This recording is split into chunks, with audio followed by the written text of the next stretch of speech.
Justin, you're muted.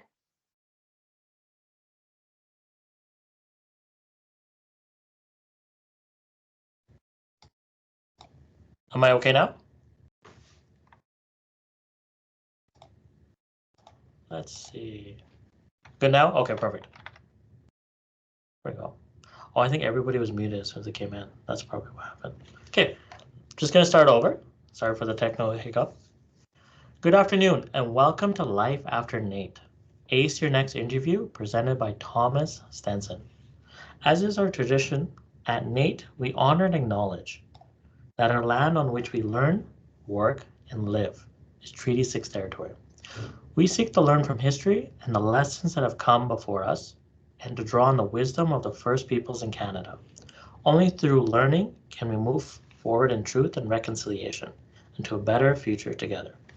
My name is Justin Nath, and I'm a proud two-time NAIT alumnus and chair of the NAIT Alumni Association Advisory Committee. And today, I'm happy to serve as your host. Before we get started, there's a few housekeeping items. The presentation will be recorded. Upon entry, your microphone was automatically muted, such as mine. However, we encourage you to turn on your video so we can see all those beautiful faces.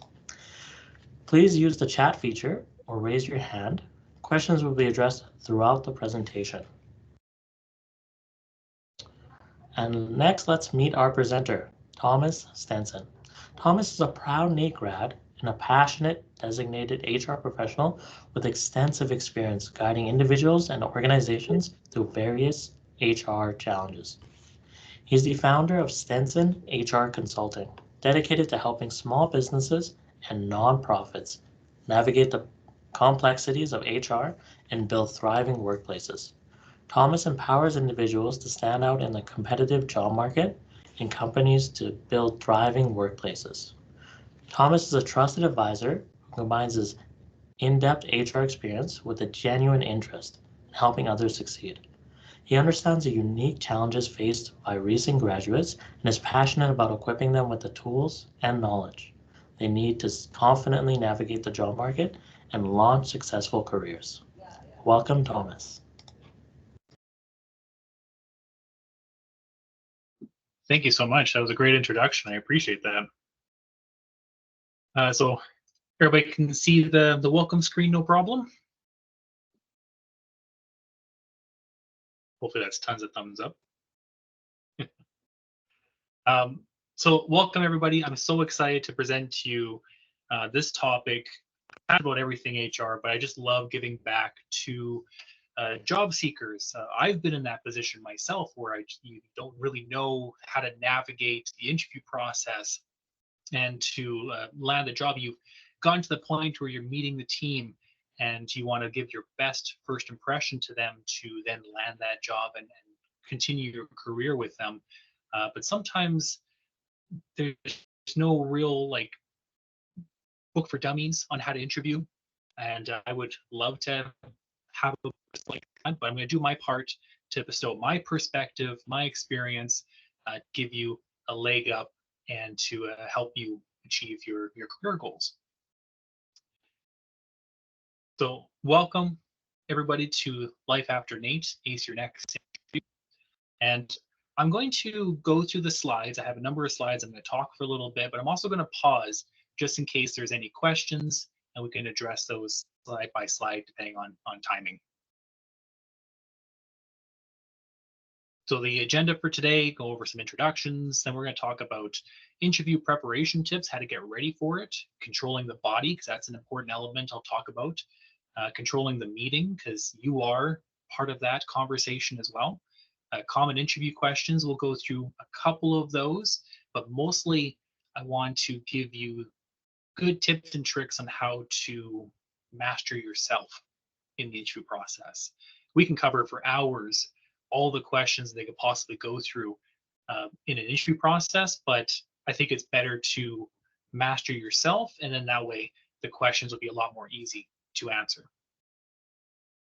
And then there's the nonverbal communication that we'll talk about, asking questions in exchange, because it's part of that conversation piece. It's not a one-way street. You want to be able to ask questions for yourself, and then following up after the interview to really make a lasting impression. So first of all, who the heck is this guy? My name is Thomas Stenson. I'm a NAIT business graduate from 2011 with an emphasis of human resources. I have 13 years in the world of human resources. I've done over 1,000 interviews. So I've been on maybe not that many times on that side of the table or as a candidate, but I'll give you my perspective as someone who's looking for the right candidate for the role. I've worked in industries, oil and gas, Alberta, had to start there, manufacturing, retail, healthcare, small businesses, and nonprofits. That's what I've been helping out with the most. And then beginning of this year, I'm the founder now of my own company, Stenson HR Consulting. So now that that's out of the way, we'll talk about the interview preparation tips. So sometimes this is a make or break moment. If you don't properly prepare for the interview, you stumble across a couple of things.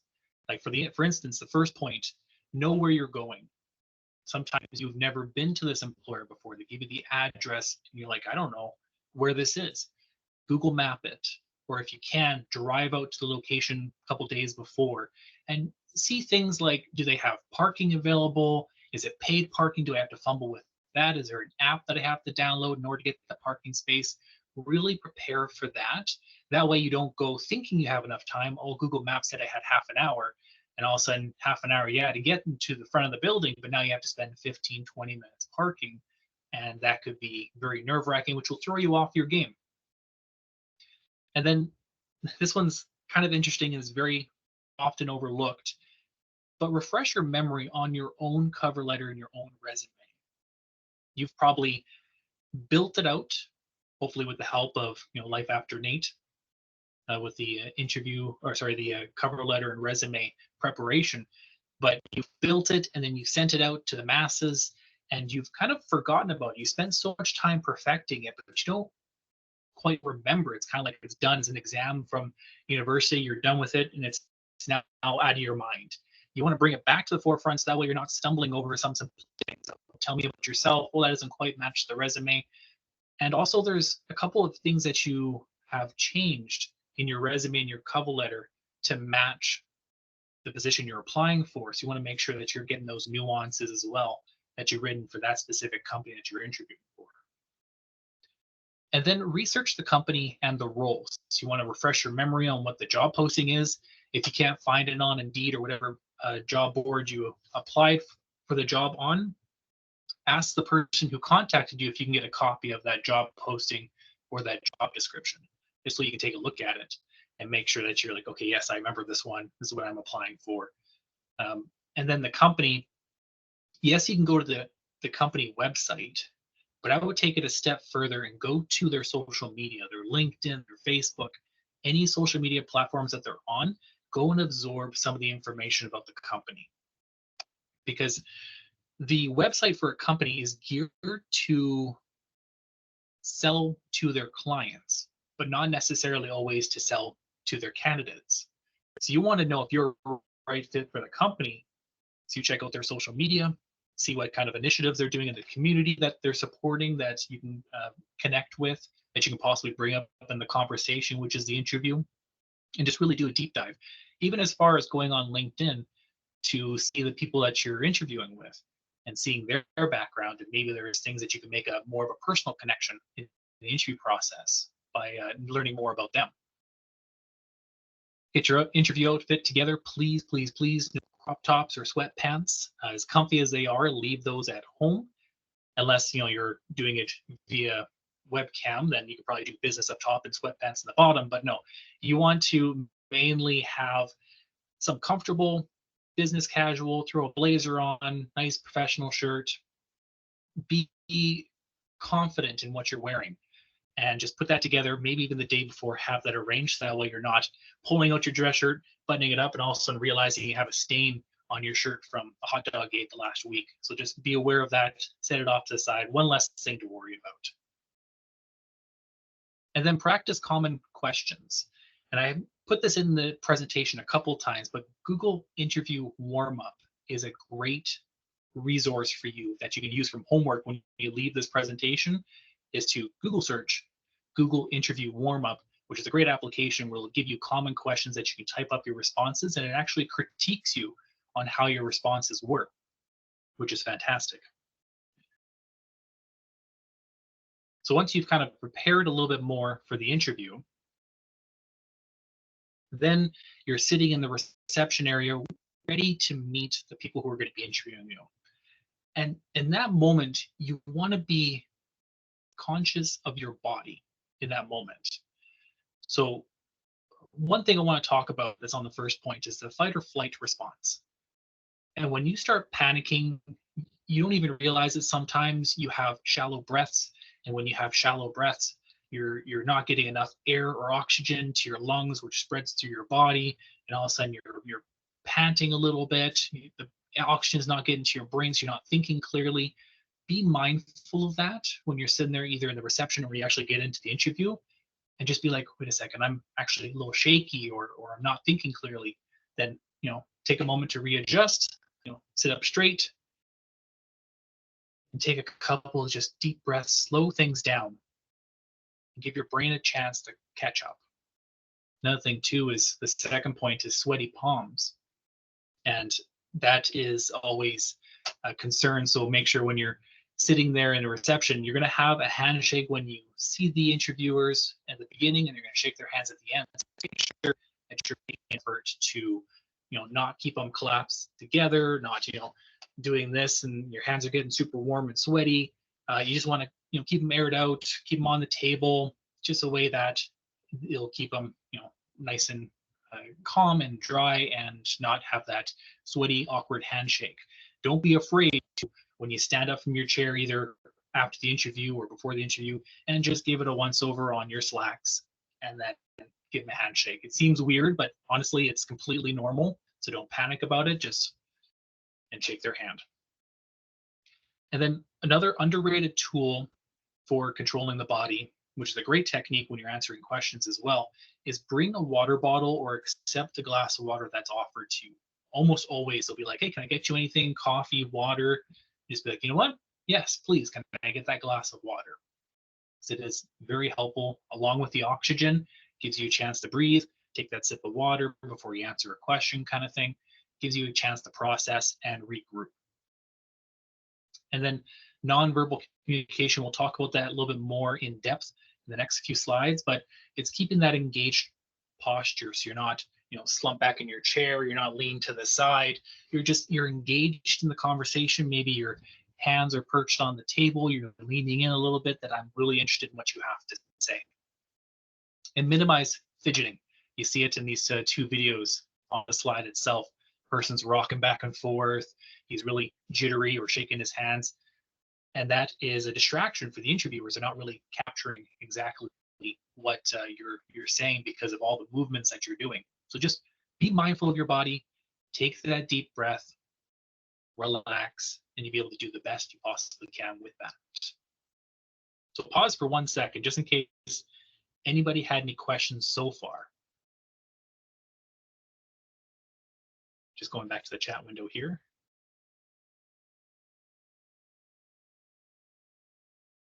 Oh, no questions yet? Going once, going twice, sold. All right. Yeah, I'll go back to the slide. Oh, that's actually a good question. Tie or no tie in an interview? Thanks for asking that, Fraser. Tie or no tie, honestly, that's a preference thing. It's not as meaningful as it once was. So honestly, get business casual. Even if I did this once, even if you're applying for a hardware store and you go into there and everybody else is wearing, work clothes, things to pick up, lift things, construction site type clothing, and you show up in a suit, be comfortable in that suit, be confident in that suit. Don't show up expecting to be dressed like that, and then all of a sudden the reverse happens. So be comfortable, but don't worry too much about tie or no tie. It's a good question. Awesome. Okay. I'll pause again periodically through the rest of it, so I'll catch any ones that I might have missed. Pardon me. Here we go. All right. Now, controlling the meeting. This is a conversation, not an interrogation. I cannot stress that enough. You're not going into this meeting, and please don't expect to just be rapid fire answering questions, because you want to learn as much as you can about them as they're learning about you. You want to make sure that they fit your requirements as much as they're looking to see if you fit theirs. So make it a conversation, a two-way street. Ask questions.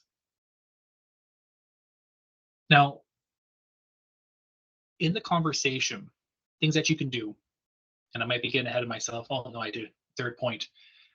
So I'll say that for a second. Sorry. So be concise and be comfortable in the silence is a second point. Now, silence. Why do I bring that up? So there's two things why silence would occur in the interview process. For whatever reason, through HR training somewhere down the road, they say that silence is a good tool in the interview process to bring out more information out of the person. But I find sometimes that it makes people panic and they just start talking and talking and talking just to fill that void. So it kind of has a double-edged sword there. You want to get them talking, but at the same time, you still want to control the conversation as an interviewer. So when they do that, you just want to be comfortable in that silence and just answer the question and then go remain silent, because another reason why they could be silent is because they're trying to jot down as much information as they're giving you. So you're jotting down notes, and sometimes that takes time, and there's that little bit of awkward silence as they're scribbling down. So be comfortable in that silence. So tell me about yourself. Oh, I graduated from NAIT. I worked here. I learned these, and I look forward to having a great conversation with you. And then sit back and wait for them to catch up on their notes, and then move on to the next question. What people sometimes do is tell you about yourself. Oh, well, I have 5 cats, 2 dogs, 3 kids. This, I was married twice, divorced once, and then I worked here. And this, what was the question again? And you're so panicked, you're so caught up in yourself. Just be comfortable. Answer the question of what they asked, and then just go to silence. Now, I was a little surprised by this, but I like to share it now more than ever. People weren't sure if they could bring a notebook and pen with them to the interview. Absolutely. It actually shows a little bit of preparation for the interview, that you're ready and willing to go through the interview process, jot down notes, take notes as much as possible, and to learn from that conversation. But it's a really good tool for when they bring up a good point. Maybe they're talking about the organization. You just jot down a couple of things that are interesting to you, or a question that you would like to ask them at the end, or even during the interview process. You can ask them those questions, jot it down. So that way, it always happens.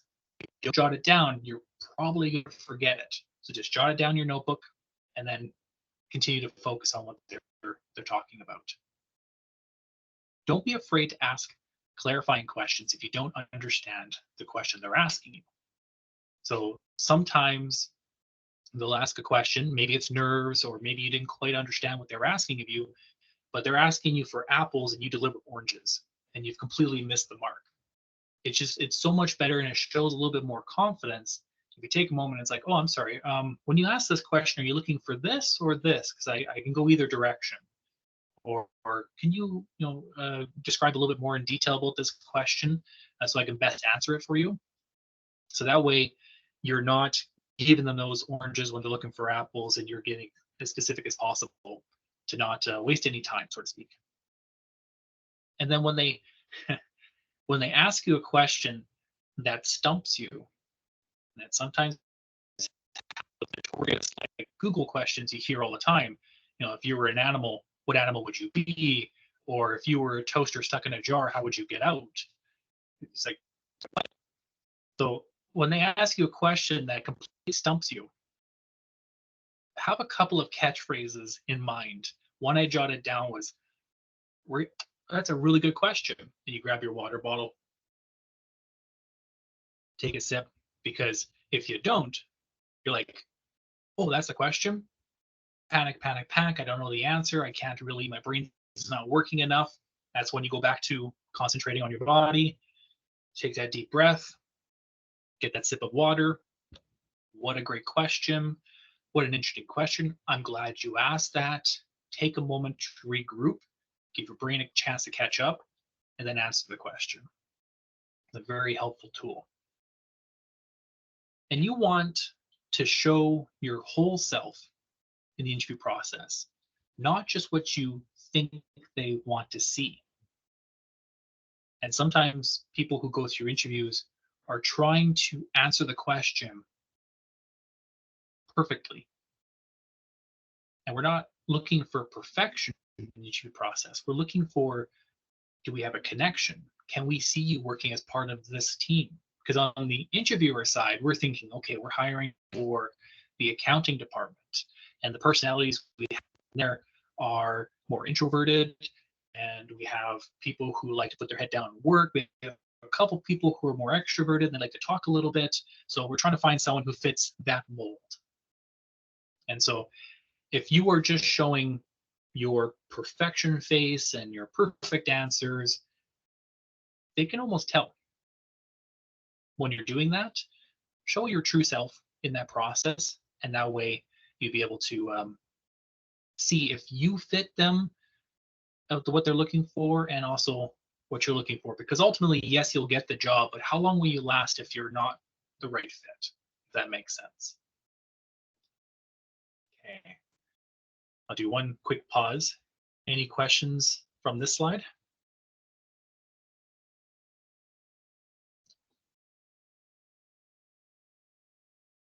Yeah. Just a question that popped up. No, you don't need a blazer when you go into the interview process. Whatever is business casual and looks professional, but it doesn't need to be fit the mold of tie or blazer or anything like that. Especially in the summertime, you don't want to be wearing a blazer if it's hot outside. Okay, I'll skip right back to the slide. All right, so I mentioned it before for the common interview questions. There's that Google interview warm-up. Practice, practice, practice, because when you get stumped by interview questions, it's because you haven't been asked that before. You never had to think about it. But if you've gone through that program with Google and you practice the questions, it becomes a little bit more comfortable. When they ask that, you can do it on the fly. Now, when someone asks me, tell me about yourself, I'm able to just give my 30-second introduction that covers all the information they need, and then I'm done. Practice, practice, practice. So go check out that. Write it down if you're sitting at your desk right now. Google interview warm up. Great homework to use every time you go for an interview. So with that interview warm up, anticipate common questions.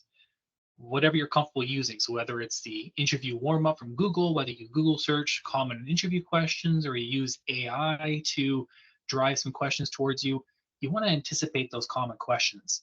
Tell me about yourself. You don't need to talk about your family and your upbringing. You want to talk about what matters to them in that moment. What do you know about the company is another common question they ask. And they want to see how much they need to share with you, but also how much due diligence did you do on the company? And that's your moment to shine, where it's like, hey, you know what? I checked out the website and I saw a really professional website, and you did these areas of work, and I might be fit into this section of your company. I'd love to learn more about that. But then I went on to LinkedIn and I saw that you did these community initiatives, and I'm really interested in doing that myself, volunteering for Habitat for Humanity, which you do, and just really impress them with your level of due diligence. What are your strengths and weaknesses? It shows self-awareness on what you excel at, what do you need to improve on. And when you say that, it's not trying to trick you that I'm awesome at everything and I have no weaknesses whatsoever. And it's like, well, that person's not really self-aware. Can I coach him? Is what they're looking for. But if you say, you know what, I'm actually really good at interviews and conducting interviews, but I'm actually have an area of opportunity for, financial literacy, business, accounting, if you're not majoring in that field. And so as an HR professional, not knowing accounting and wanting to learn more about that might be an opportunity for them. They consider that.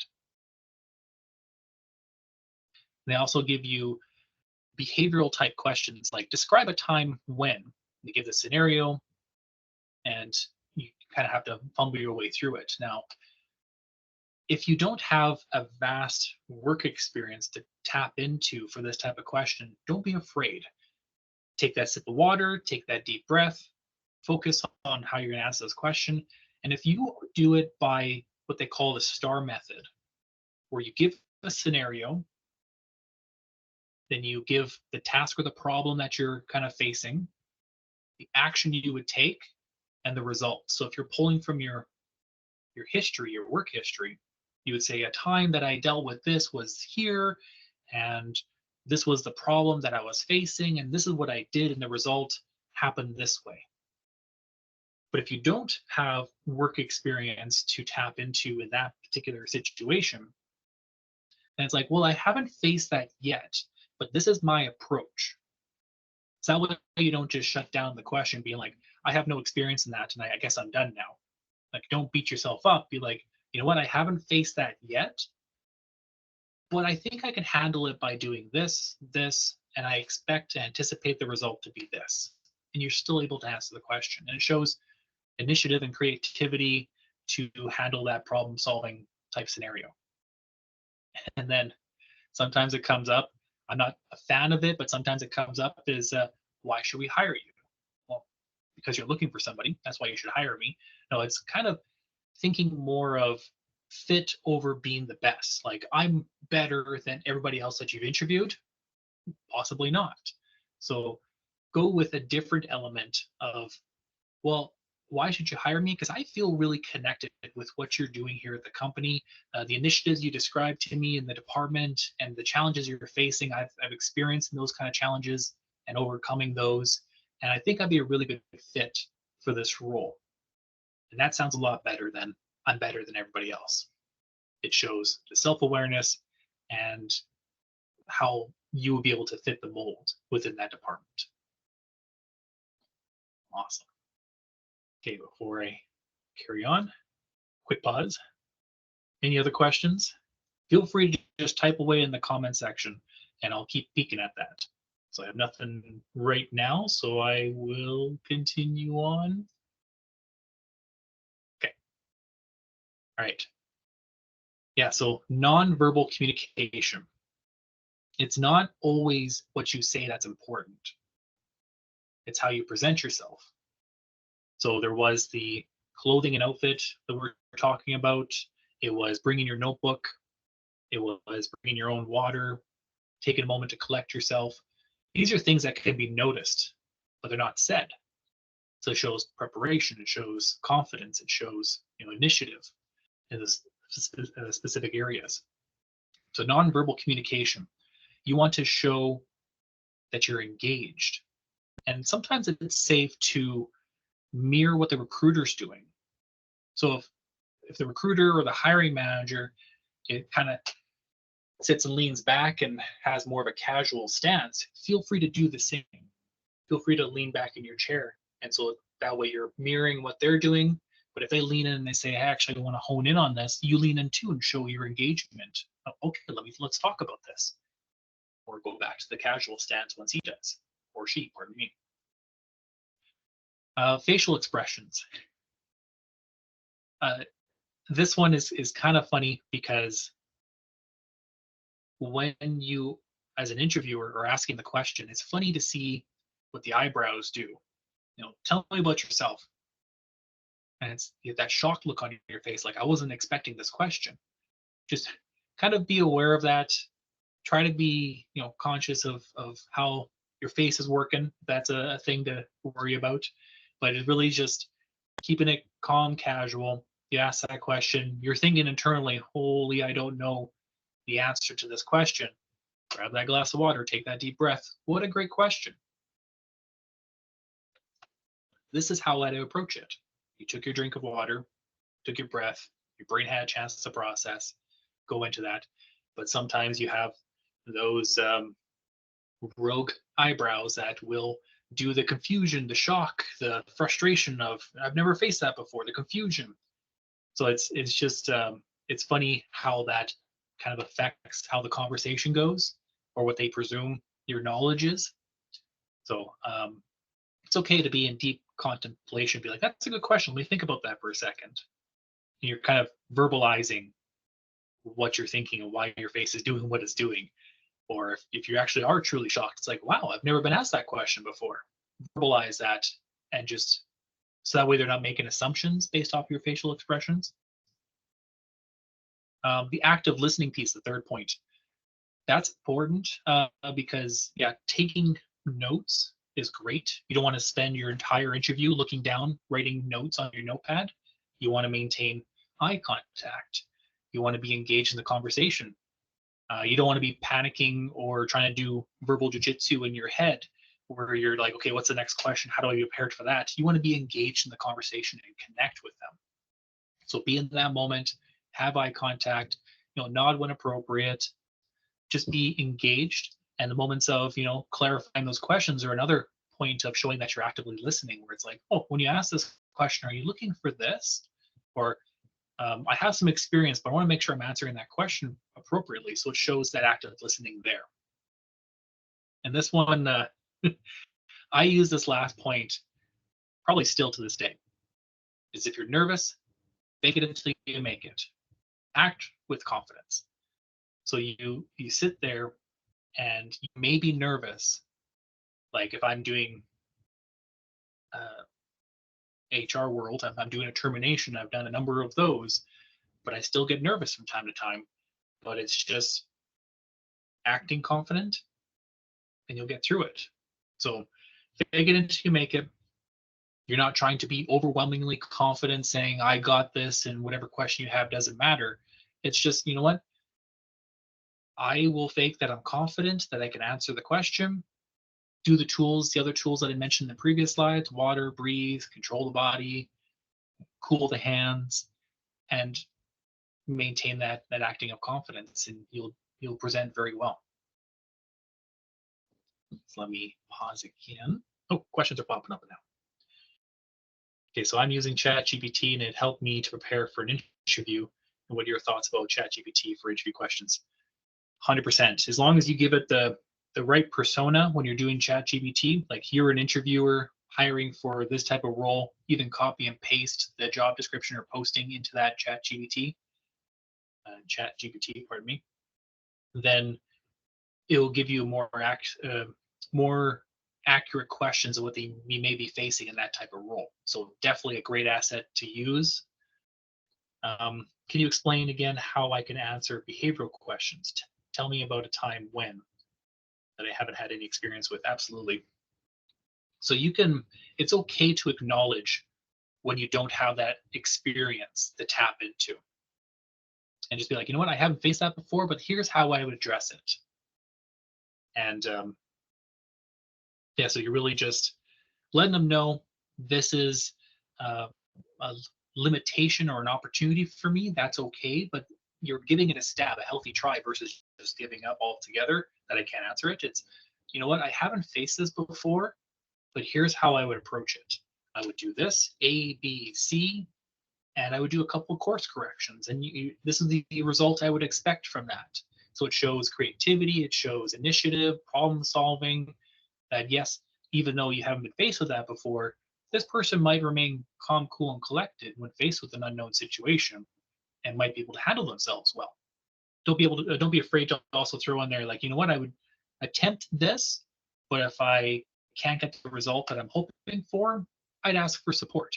And that's okay too. It shows that you're not too confident to not ask for help. Hope that answers your question. Then we have some jobs require customer service scenarios. So in those scenarios, how would you answer in an example? Or if you're not able to answer due to not having that experience. Yeah, so if you don't have the experience, this is what I would do, kind of thing. But customer service scenarios, honestly, transferable skills are huge. So if you are, let's say for the very first time, I'm harping on accounting here, but if you have your degree in accounting now and you're trying to apply for your first ever accounting job, but you have no experience in accounting, you don't have to have customer service experience in accounting to still be relevant.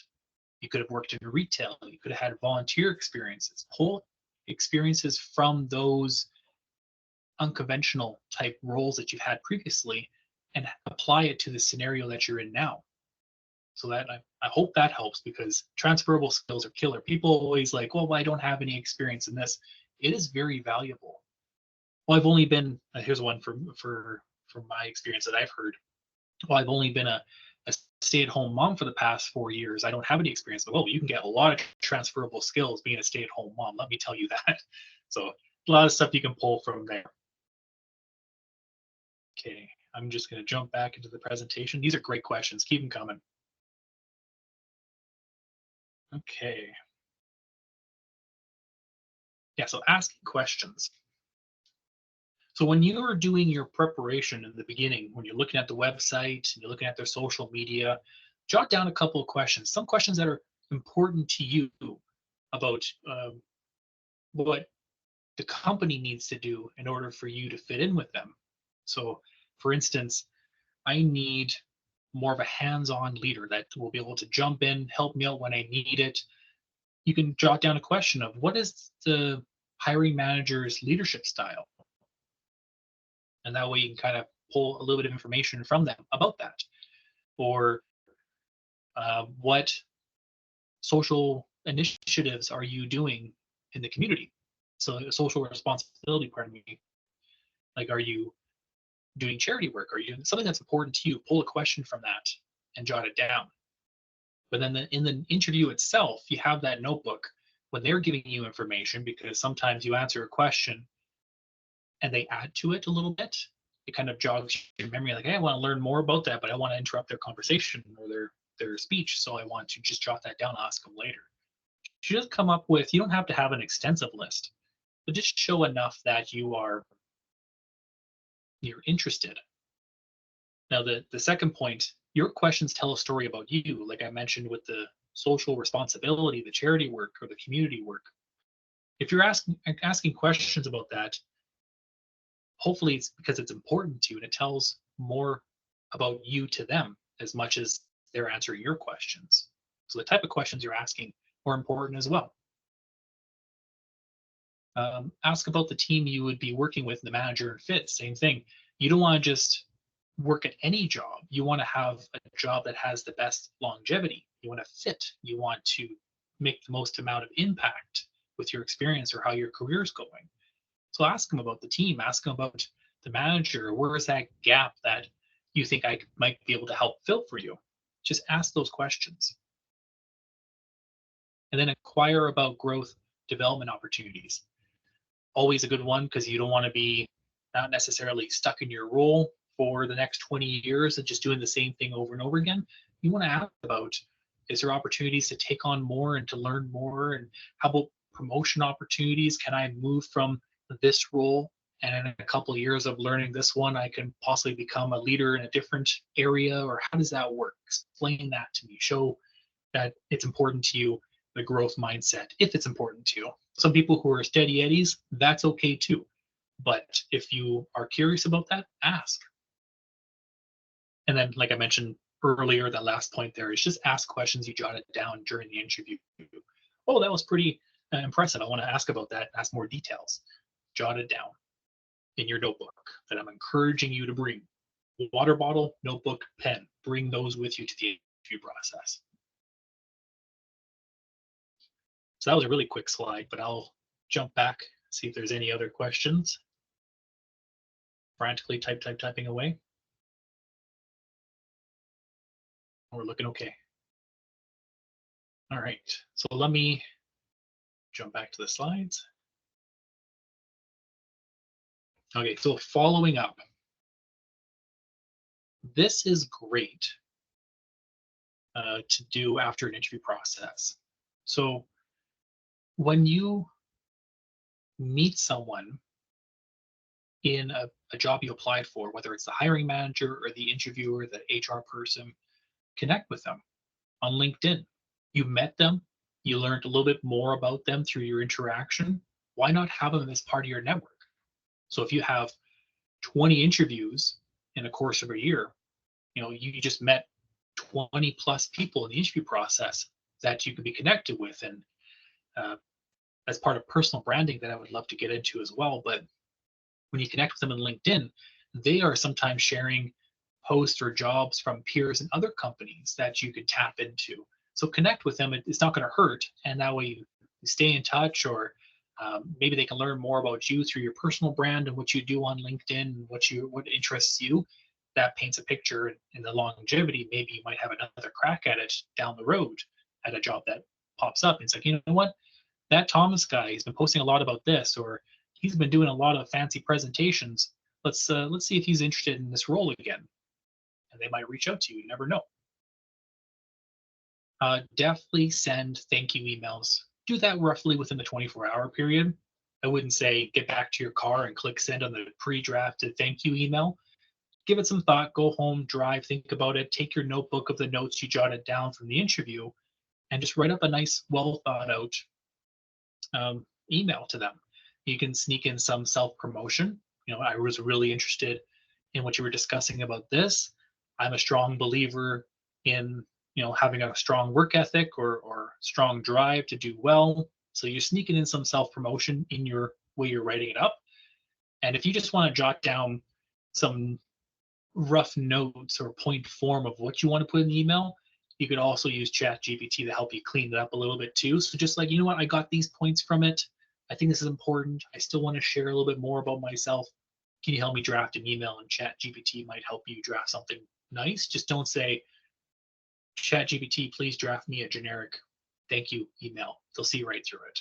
Make it sincere. Make it part of what you've learned in the conversation. Yeah, so mention some key points to show that you were listening, not just smiling and nodding and getting through the interview, sweating bullets. No, you want to take what they told you, jot it down, use those notes to fuel your thoughtful email. Proofread, the second last point there.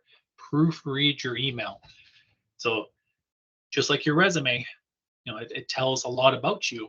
So when you're sending a thank you email that's riddled with a whole bunch of spelling mistakes, it's like, well, maybe they're not, their vision of quality isn't quite there, and they kind of look at that negatively.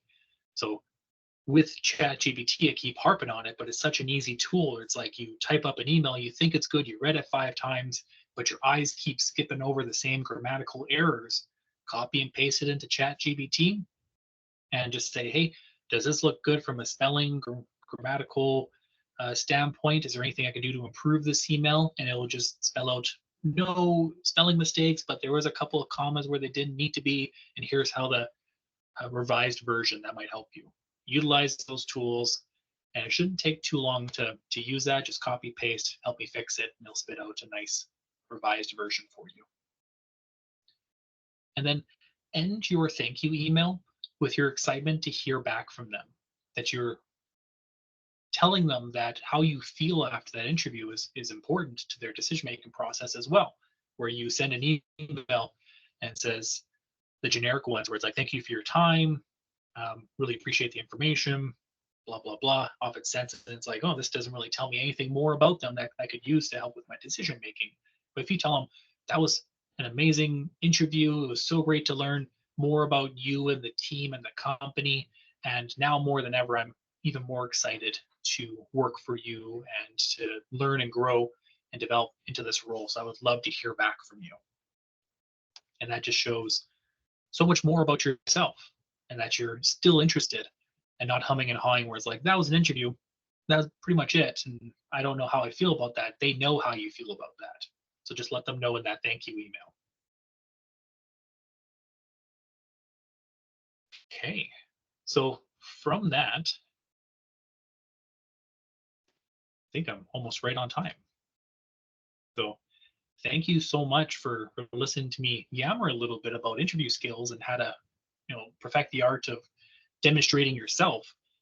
But what I want to do is I want to take a moment to put up some shameless self-promotion about myself and what I do and what I offer.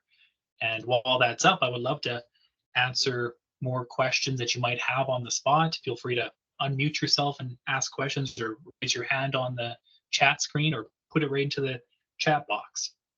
Be able to answer them for you.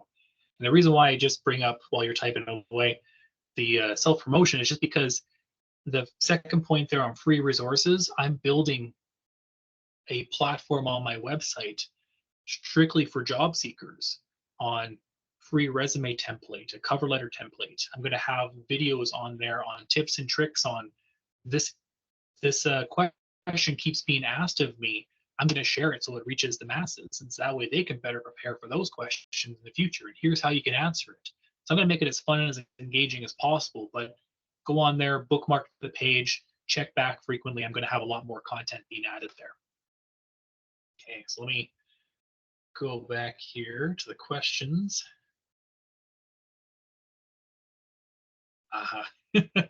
Please give some idea how we can answer diplomatically for the question of what is your salary expectation? That question is very interesting, very controversial. So in an ideal situation, when you apply for a job, they screen in your resume and they give you a pre-screen call, which is like a 15, 20-minute conversation on the phone, just to see if there's any make or break questions that keep you into the running of the role. One of those questions should be, what is your salary expectations? And you give a range. And hopefully more and more is catching on as I look at Indeed and other job posting sites. They're posting their salary range right onto the job. So you can simply say the range that you have on the job posting, I'm happy with that. I can work within that range. You don't have to go, okay, it's from $40,000 to $60,000 a year. I'm hoping for 75 and completely shock them. That's already been dealt with in the pre-screen call. But in this case, you want to tell them in the pre-screen call and say the same answer in the interview process. But if they don't ask that question, that's why it's really good in the preparation stage to go back to that job posting, look at that range and say, I'm happy with that range. If I wasn't happy, I wouldn't have applied for it. But what you could answer is, if it's not posted and you haven't had that phone call, what are my salary expectations? Well, I think do your due diligence, go on to other job postings that do have the salary range posted on their jobs and kind of get a sense of your role with your level of experience and your education and how you fit with those other jobs and kind of create an average. It's like, well, what I've seen online and based on my experience, I think that this range and this range would be perfectly acceptable. If you give them a range versus an exact amount, it gives them wiggle room to work with. That way it's not like, oh, they want 75 and I can only offer up to 70. I'm not going to give them the job. It's the range is this. Would you take this? I might. Would you offer this instead? And there's a little bit of a negotiation there. So if you're at the point of sharing your salary expectations and they move forward with the offer, there's still room for negotiation in the offer stage as well, but that's a course for another time. If the interviewer asked, do you take the bus or have your own vehicle? For example, I take the bus, so they would hire someone who has a car over someone taking a bus transportation. Yeah, so that's a tricky one. Just because transportation may be important to them, like if you're working in an office and there is transportation, then you can explain to them that, you know what, I take the transit, not to worry. This location is right on the bus route. It takes me exactly this much to get here. If I miss my bus, the next one comes every 15 minutes, but I'll leave with enough time to be here on time for my shift every day. And so that way you can kind of let them know. But if it's a job in a construction site, for example, where you're going from site to site doing different things, you can't always count on transit. And that's the tricky part there. So they may screen you out just because of that requirement. But if they do, and you don't have a license or a car, maybe that's not the right job for you anyway. So I wouldn't worry too much about that. You want to find the job that fits you as well. So don't kick yourself too much on that one. And then I did have an interview from last week, and I did send a thank you email. And my question is, should I do a follow-up email after 1 or 2 weeks if I didn't hear from them? You know, that's a great question. This might be a sore spot for me, but I think that in the recruitment process, communication is key from the recruiter. You have to be communicating constantly with the candidates, letting them know the progress, how things are going. Honestly, to keep you interested because you are deciding as well as they're deciding. So it's a two-way street. So I'm hoping they're communicating with you. But if they haven't gone back to you in a week or two, definitely feel free to send them a follow-up email. Just what you can do is you can forward your thank you email back to them and just add onto it and say, hey, I'm just following up from my interview on this date for this role. I'm very excited to hear more about it. Looking forward to connecting with you. Please feel free to reach out if you have any other questions and just let them know that you're still interested.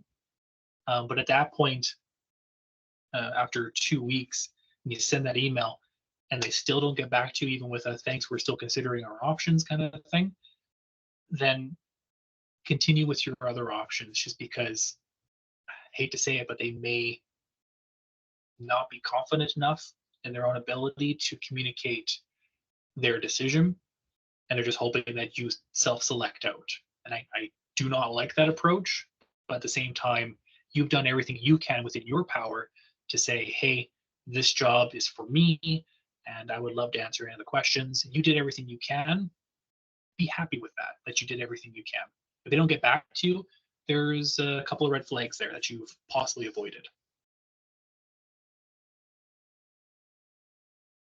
Any advice for students on developing personal skills while studying that will be beneficial in the workplace? Absolutely.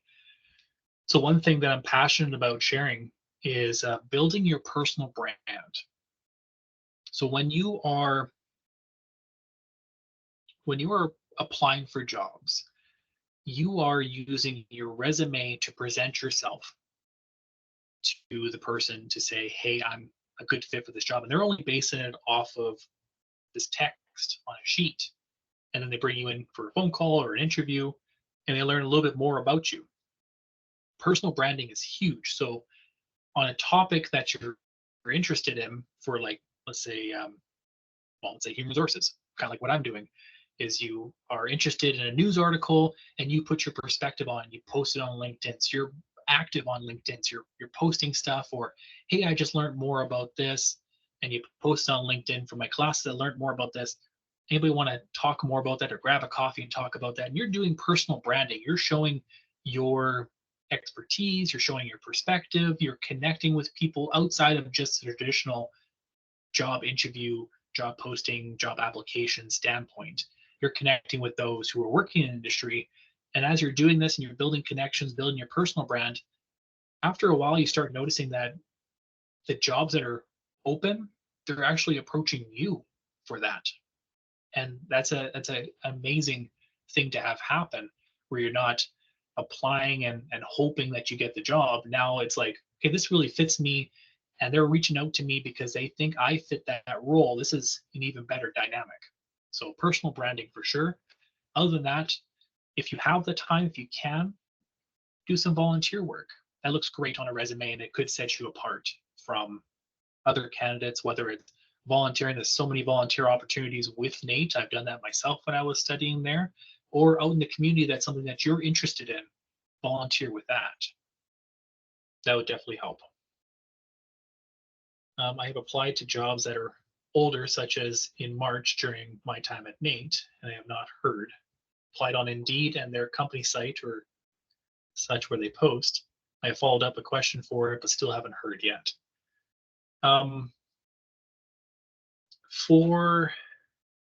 That kind of relates to that pet peeve I was mentioning earlier.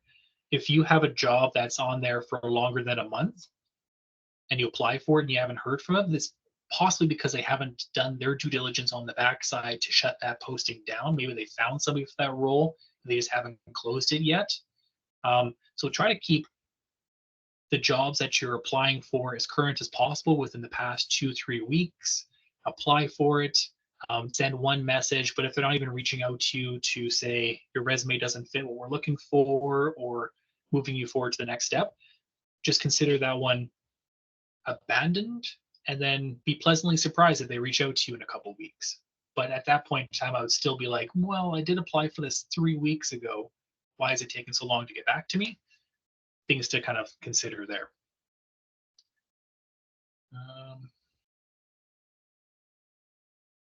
Highly recommend joining clubs on campus or doing volunteer work. Absolutely. There's so many clubs with NAIT. And honestly, there's a lot of things that you can join outside of NAIT as well. Even like networking groups. You can go and do networking groups, grab a lunch here and there. Eventbrite is just littered with a whole bunch of networking opportunities in your area. And don't treat it like you're trying to get a job. Treat it like you're building connections. Again, that personal brand.